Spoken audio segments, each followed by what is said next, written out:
Alabama is 49th out of 50 states in COVID vaccination rates. Unfortunately, the numbers in the Wiregrass are even lower than the state average.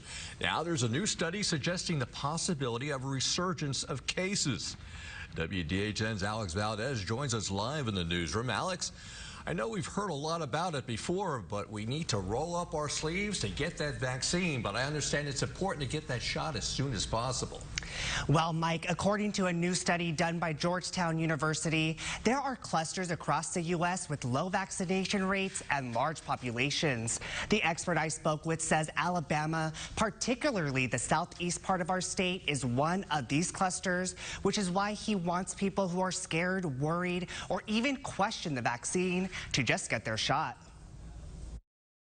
According to Coffee County EMA Director James Brown, the rise of COVID-19 hospitalizations and the increasing spread of the Delta variant all point to one common denominator: low vaccinations in highly populated areas, which he says can cause major problems for small communities like the Wiregrass. It's vital to our whole nation that everybody goes out and gets their vaccine. We don't want to get back to the problems we had back in January, where we have everybody sequestered at home. According to Brown, the reason why these clusters worry medical experts is because they allow the current virus to mutate into a variant that vaccines may not work well against. Georgetown University says 30 counties across 8 states all have lower than average vaccination rates, which is why Brown says some hospitals around the Wiregrass are seeing a slight increase. We have went from 23 cases every 2 weeks to 60 cases every 2 weeks, so we have seen a little bit of a spike. If more people get the vaccine, we're safer for everybody. Brown fears these clusters of unvaccinated people will prevent the rest of the nation from moving forward from the pandemic. He says the goal is to not let these surges get to a point where we aren't continuing to move forward in the fight against the virus. We don't want to overstress our hospitals.